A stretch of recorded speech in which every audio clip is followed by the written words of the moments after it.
Hi, everyone. Welcome to the third session of the day. We're so excited to have you. Once again, I'm Elizabeth Mixon, the editor of PEX Network. And another just friendly reminder, this is a live session. We are actually here. So if you have any questions, just write them in the Q&A box, and myself, as well as the speakers, will be able to see them and answer them at the end of the session, if not before. Anyway, without further ado, let me introduce our next session. We have Beat the Downturn with Process Intelligence. How to identify maximum ROI in 12 months. Our speakers today are Evan Plemenos, Director of Business Development from Skan, Marcin Clark, Senior Partner, Skan, and Preeti Ramesh, the VP of Customer Success of Skan. Hi, guys. Gonna hand How's it going? Hey, everyone. Cool. All right, Great to be here. Thanks everyone for dialing in. Want to give a quick overview of Skan and then turn it over to Preeti and Marcin to kind of discuss some of Skan's best use cases and how enterprises are using us to help beat the downturn and identify great ROI within a short time span. So Skan comprises a process intelligence platform that uses computer vision and AI to give insight into process health for businesses and help them operationalize and quantify the impact of their transformation strategies. And I know a lot of the PEX Network webinar that we've had so far has touched upon process mining and other more traditional solutions, but I want to also talk about how process intelligence from the front end starts out in a different way and provides alternative capabilities to be competitively advantaged. So it is International Women's Day, and on that note, want to start off with Preeti here. So Preeti, could you talk to us a little bit about what some of the drawbacks with traditional event logs are and how they make process optimization difficult and how maybe there are gaps in the information as organizations try to optimize? Sure. Thanks, Evan. Thanks for the wishes. Very excited to be here. So great question. So process mining is designed to see only committed states of work, right? So that's why there's event logs, etc. And it doesn't really look at what work happens in between. What that means is for many organizations, many industries where there's a lot of unstructured work and a lot of interaction between humans and the digital platform, only a very small percentage of the data actually gets into the logs. So it works for some industries, some use cases, but doesn't work for all. The second big challenge, because the data is all sitting in event logs, is that this requires heavy integration to pull the data out from event logs and then, consume it into insights and, make it more meaningful to the business users, right? What we've heard from customers is that it could be a very lengthy process. It takes typically 9 to 12 months, a lot of scripting, a lot of code, a lot of developers. Process intelligence, to what you were alluding to, on the other hand, is just beyond just process mining. So it uses computer vision, uses AI, ML to stitch the whole process together to show you what is really happening on the ground, right? So the advantage being, it can now tell us how many applications or activity switches are happening, what activities and screens are taking longer, how many additional touches are happening, all this before the data actually hits the event log. So, I like to say it in a way, it actually creates data versus leveraging the existing event logs. That's amazing. And using some of the data that's created for insights that organizations might not have had access to before. Marcin, how are they leveraging this with process intelligence to supercharge optimization efforts? Thank you, Evan, and good morning, everyone. Maybe before I even answer the question directly, where I think I want to start is maybe highlighting how process discovery happens now in general. So based on my experience, in consulting life, et cetera, what we've seen is there's 3 typical ways to document processes. Either you start with discovery workshops, where you have 10s, 50, 60 people in different various rooms in order whiteboarding the process from an end to end. While it's quite effective and provides information from those individuals, it's usually limited by the number or the specific individuals that are in the room. Now, a second way to collect that information is using time studies. So you physically have and physically observe an individual conducting the work. This way you can see it, you can document it, and you can time it to see it from beginning to end. Now, again, the limitations of that is that really truly scalable, as you have to manually observe every single individual that is doing the work? And then as well as the secondary point is it's very time consuming to be able to do it itself. And then the minute you observe someone doing the work, they actually change the way they do the work itself. So those are big factors that limit the ability, the traditional way of business process documentation or collection.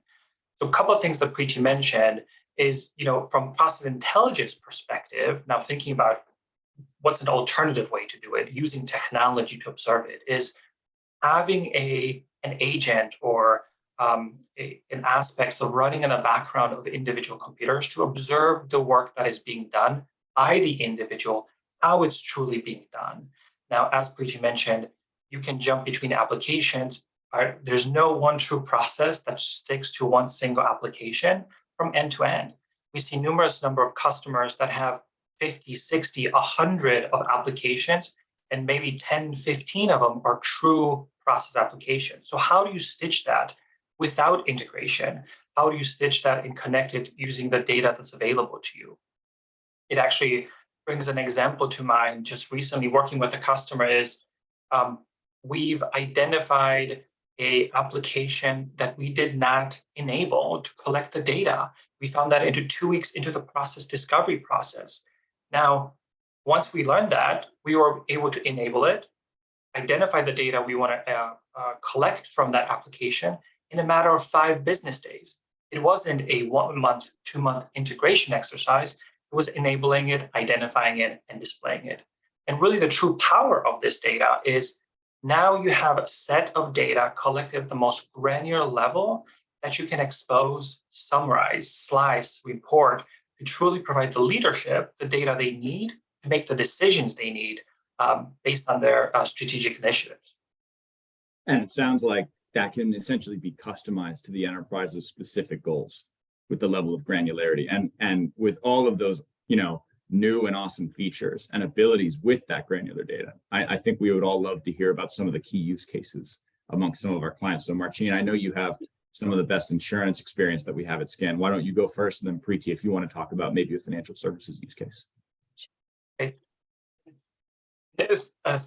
In terms of context, as Evan mentioned, I'm very much focused in the insurance space. The majority of my customers are in the insurance space, so I will leverage those experiences to that.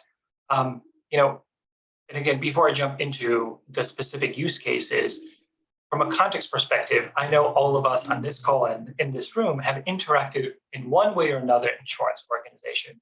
May it be your health insurance, may it be your auto or home policy insurance. So keeping that in mind, in order to support the number of customers that an organization may have, they have departments dedicated, call centers dedicated to support those processes and support those individuals that have those kind of questions. Many of these organizations are going through a transformational change. Ultimately, how do you move from the analog phone call perspective to more digital? How do you control the omni-channel, may it be through chats, through calls, through emails, or other ways in order to collect that information? So one of the specific examples that I do want to highlight is we've conducted a study, a 4-month study, understanding the utilization of the individuals of an end-to-end claim.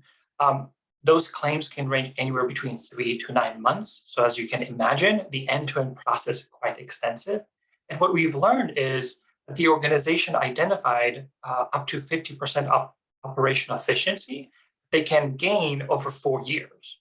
Now, in the first year alone, they themselves identified that the value could be anywhere between $2 to $3 million. And it's not for staff reduction. It is truly simply by optimization, by enabling people to do more with less. So avoiding the staff hiring that they originally had projected because they recognize they have the capacity to do the work that they expected. Now, the second example is, as I mentioned, these large departments, call centers, they may receive millions of calls a year. Now, the question is, how do you collect insightful information from those calls? Now, theoretically, you'd say, I'm going to go to the system, see what changed, I know what changed, and I have outcomes for that. But many times what happens is, for example, I may call and ask, what is my deductible? When is my bill payment? The individual will look up my policy, they'll type my information in, they'll look it up, yep, you're due December 31st. However, what's important to note is that agent never took any action in the system.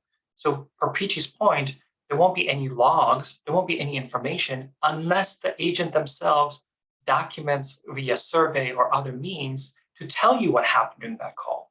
So one of the exercises we're working with right now with a customer is in order to enable the organization to better understand the reasons for the calls and ultimately move the customer or move their customers from the calls to self-service via website, via newsletters, or what are the preemptive items the customer can do to provide to their end customer. And again, by leveraging the technology can analyze and provide you that insight and intent based on the screens that the agents are clicking through. Now, Preeti, I know you have vast experience in the finance space. So I would love to kick it to you. Great, Marcin. And before I get into finance, I just wanted to add something to that call center example that you said. I know you're working with a lot of insurance customers, but this problem is across, right? So people can call it call center, customer support, incident management. In one way or the other, we are servicing, everybody is servicing either a customer, a broker, an administrator, right? So there are issues, complaints, calls throughout the industry, right? So, I know you were talking about what are the reasons for the call. Some of the examples that I was personally involved in talk about first pass rate. So how do you get the call correct at the very first shot, where you've successfully answered and provided a resolution? So the main focus there is one, to reduce the call volume, so people are not calling back again and again because they have an unresolved incident or a ticket or an issue. The other one is, of course, to improve the customer experience. So any metric called the first pass rate or productivity are all key. And just implemented a project recently with a very large healthcare company. And there the potential ROI savings were 10x to 20x. So huge numbers coming out, with the potential savings. The project itself took only 3 to 4 months with a process intelligence tool. And we heard, on the other hand, if they had to do it themselves, it would have taken a team of, 6 to 8 Six Sigma black belts, at least a couple of months to a year to, put the whole thing together. So I thought personally that was a great use case that, came across recently. In the financial sector, again, lot of data, a lot of manual work still, a lot of unstructured data as well. And seeing a lot of use cases around accounts payable, account receivable, reconciliations, right, in addition to the call center one that we talked about.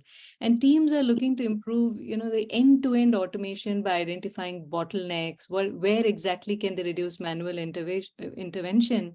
And I think the goal, the vision there is to achieve more straight-through processing.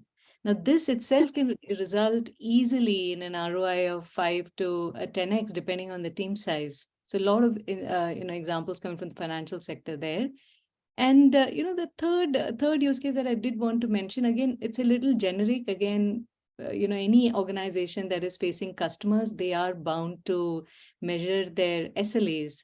So a lot of use cases coming forward where the customers either don't have any benchmarks for an SLA, they want to create a benchmark, or they have an estimated benchmark and they want to measure themselves against those benchmarks to say, hey, what percentage of my cases are not meeting the benchmarks and why? So this also can have a very direct bearing on any penalties that could be leveraged, or any customer retention, customer experience, NPS scores, CSATs, etc. And they can add up very quickly to hundreds and thousands of dollars and even loss of reputation. Wow. So what we're seeing, if I were to break it down, is the savings within 12 months of millions of dollars of value. And whether that's coming from extracting more value out of an existing workforce or fixed cost, or a reduction in certain aspects in very common front of house type systems and processes, such as claims, customer facing, call centers that a lot of people are dealing with. That's pretty incredible. Yeah. I would say that one thing we've seen in the market a lot is people really doubling down on an automation strategy. I'd imagine a few of our listeners here today on the webinar are considering that. So Preeti, could you continue and talk a little bit about how process intelligence can help inform, support, and bring success to an automation strategy, whether it's in a process or across an enterprise? Sure. And this reminded me very recently, our EVP of Strategy and Customer Transformation, Mr. Vinay Mumigati, he posted an article on LinkedIn and it's titled Achieving Enterprise Automation Success and What is the Roadmap for Achieving the Same.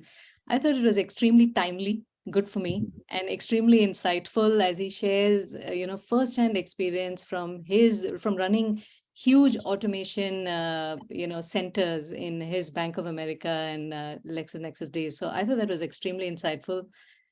People can read up a little more about it. One report that he referred to there by E&Y states that only 30 to 50% of automations actually fail, right? Why? I think it's because of, the hammer and nail approach. Because you have invested so much money, or as a strategy, there's so much money being invested in automation tools left, right, and center. So now you actually have to look for a project to actually make use of the tool, right? So it's become like the hammer and nail approach. So and there are so many out there, the RPAs, the chatbots, AI, ML, etc. So which one to apply? But I think the more important question is whether to apply one at all or no. Right? So how do we know that? To identify that, I think it's very important to use a process intelligence tool, which are very focused on what I would call automation discovery, right? So they give an end-to-end view of what is the current state process, analyze the KPIs, the bottleneck, patterns. So it gives a more holistic picture to see exactly which area needs an automation tool, if so, which one. And sometimes you may not even need a tool. It could be a simple change in user behavior, or a small integration piece of code in between somewhere, right? So I think that's very important. And again, to share a very first-hand experience story working with a large transformation automation team in the insurance healthcare space. So luckily, what happened for us is we were working on two processes side by side. And what we found out was, obviously, the aim again was we wanted to deploy RPAs. We were trying to look for opportunities where RPAs could be deployed. But when we compared the two processes, one of them clearly showed such a huge degree of variation that applying any bot there, would have just resulted in a technical debt. It wouldn't have solved any big problem there because there was just too much variation in the process. Whereas the other one, we could clearly see that 60-70% of the cases were following a common path. So, there is at least, if there was an automation deployed there, it would have resulted in bang for the buck, or it would have made a significant impact, right? So I think that is very important to understand that before we actually, and, let me rephrase it and say, simply put, I think it has to be a 3-step process where you first define, then you standardize, then scale, and move forward with what automation you want to apply. And with continuous observation, we can actually measure and quantify the impact of those initiatives. So when you're redesigning, standardizing, and then scaling, you're maximizing the impact of the ROI on your investment for automation. Right. That's awesome. And then Marcin, could you tell us a little bit about how continuous observation not only helps us with understanding the process and that redesign and implementation Preeti spoke about, but also quantifies your ROI and make sure those gains are carried forward into perpetuity with the process?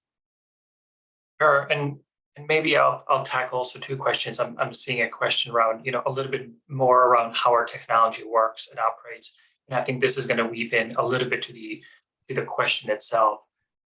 So at the most basic level, there's a virtual agent that runs on individual machines that uses computer vision to collect the information from the screen, from the interaction, to inform what application individuals are interacting with, and or collecting the data from those applications. So if I go in and click Start button, it will inform me that on timestamp 8:19 a.m. Pacific time on March 8th, I click the Start in an application, Zoom, as an example.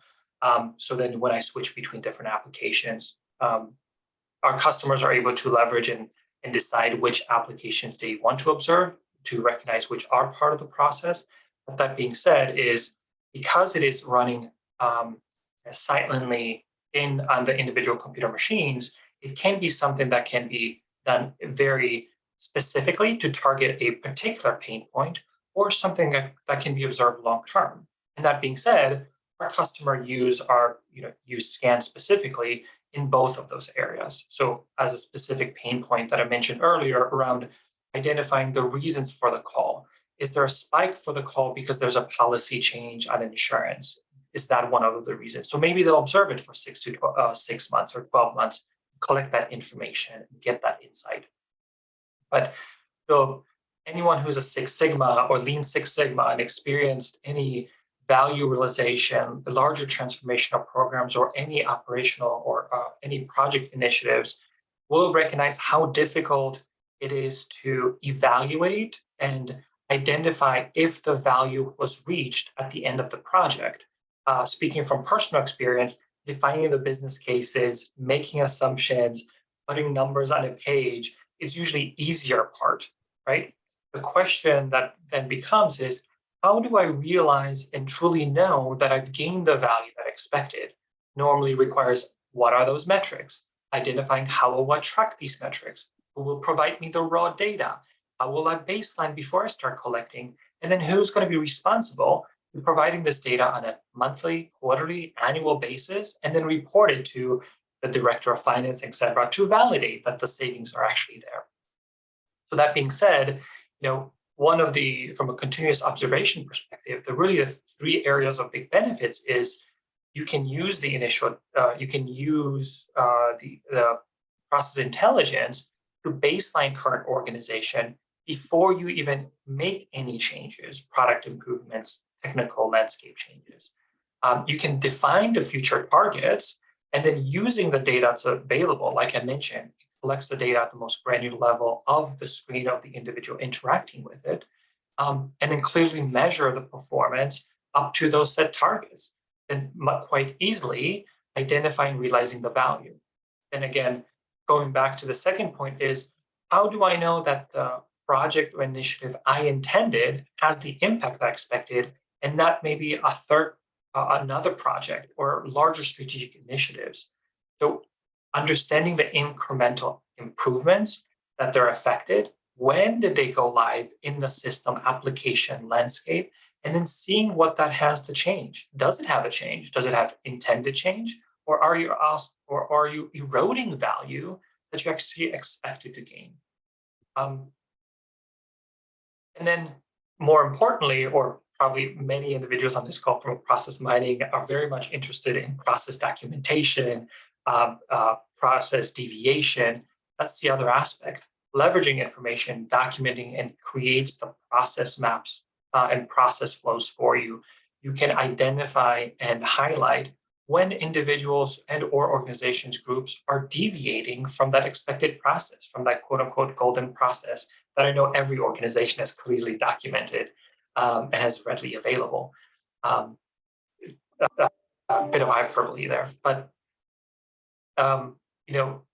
this kind of leads to an example. We're currently working on a great example of actually operationalizing and observing the agents and call centers to be able to understand both not only the baseline that I discussed, identifying the opportunities, but then observing and understanding the utilization of the individuals in order to then help either by baselining internally by geography, by region, by team, or being able to provide the individual managers the information they need to be able to give the guidance to their direct reports, the necessary training. Is it a training, or are they high achiever?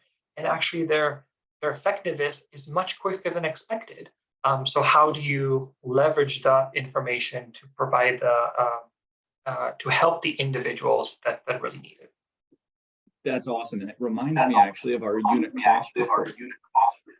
So, I know we're going to flip it over here from Q&A from the audience, but I wanted to also flip this just to Preeti for a moment. And then Marcin, I know you've got experience with it too. Could we briefly just touch on how the unit cost report has kind of innovated the way that some of our financial services and insurance clients have been able to reimagine their cost per instance of the process and even renegotiate revenue with that level of data? Sure, yeah. So unit cost is a very interesting concept, right? So it tells you exactly how much you're going to pay for a particular processing, a particular case, a particular request. So I've seen some very interesting examples. One is, in a space where, take call center, like I said, it's so common to have it across finance, insurance, healthcare, everywhere, right? You have a call center. So when you see what is the cost of a claim, you can have certain types of calls that are more expensive and don't meet your benchmark, right? So for example, you can say, hey, every time they call about account balances, it's very easy, but every time they have an issue with the website or the portal, it takes much longer to process. Now, lot of large companies are regionally distributed. So there is a lot of difference in the cost structure, the labor cost itself. So we were discussing and with the execs that is it prudent to have sort of an optimization to say, hey, where can I send my higher cost claims, right? Which by nature take a lot of time. Can we send it to a region which has a lower cost of processing, or a lower cost of application turnaround time, right? So that was one example. The other example is, say, even when customers call and they're expecting a service, some customers are using some outdated systems or disconnected systems as compared to the others who've probably moved on to more modern ways of interacting with the call center.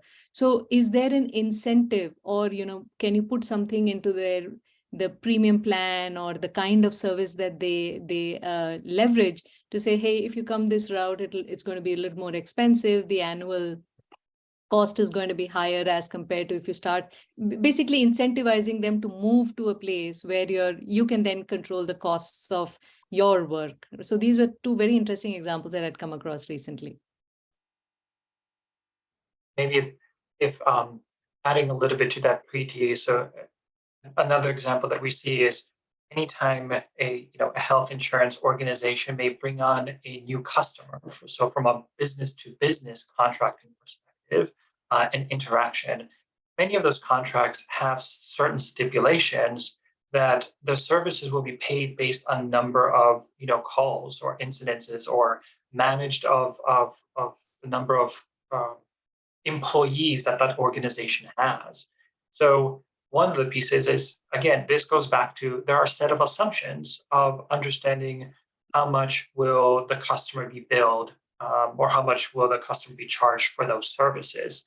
What this enables is, by being able to have the unit cost and really understanding, well, how much does this claim have cost me from a individual operator perspective to maintain and manage, I can now roll up to information from individual claim to a set of claims to a group of claims, and now I can understand it. Is it based on an employer or based on the company that the company serves as a customer, or is it based on a regional, or is it based on an internal problem that needs to be fixed? But really, from a unit cost perspective, what it drives and helps saying, hey, customer A, there's actually more incidences than we expected, or there are more items that occurred than expected per contractual obligations. We need to have a conversation. And here's the data to say why we want to rediscuss it. So it really opens up transparency and able to have smart conversations, not just on not based on a set of assumptions that may be inaccurate. Sure. Interesting. Oops. Sorry, a little problem with my video here.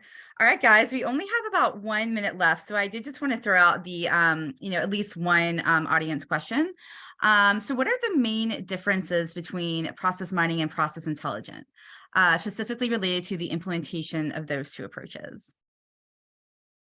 Preeti, do you want to go with that? Yeah, I can take that. That was my first topic, but just to explain a bit more. So process intelligence is beyond just process mining, where we were trying to say that it's not just talking about event logs. It's beyond taking data from event log. It's sort of a hybrid, I would like to say, between collecting data with the digital interactions that's happening between the human and the technology, plus the data that could be coming from some of the logs. So it's a hybrid of both models put together well. A hybrid model of task and process mining, which has been well put together, is what I would call process intelligence. Fantastic. I just want to close briefly by thanking everyone for attending, listening in. Hope it was interesting and informative. And our contact information is here on the screen that Elizabeth is displaying. We have plenty of, decks and materials we'd love to send out. We have Vinay's article that was mentioned earlier. Happy to send a link to that. And always happy to get in touch and discuss what challenges you're facing and maybe show a demo as to how we might be able to support you. So thanks again, folks. Absolutely. Thanks everyone for attending. The next session is maximizing efficiency through process mining and intelligent automation in life sciences. And we have a couple of speakers from AstraZeneca here to present. But otherwise, thank you so much for attending, and please do get in touch with the folks from Skan AI. They would love to meet you. Thanks, guys. Thanks, everyone. Thanks again. All the best.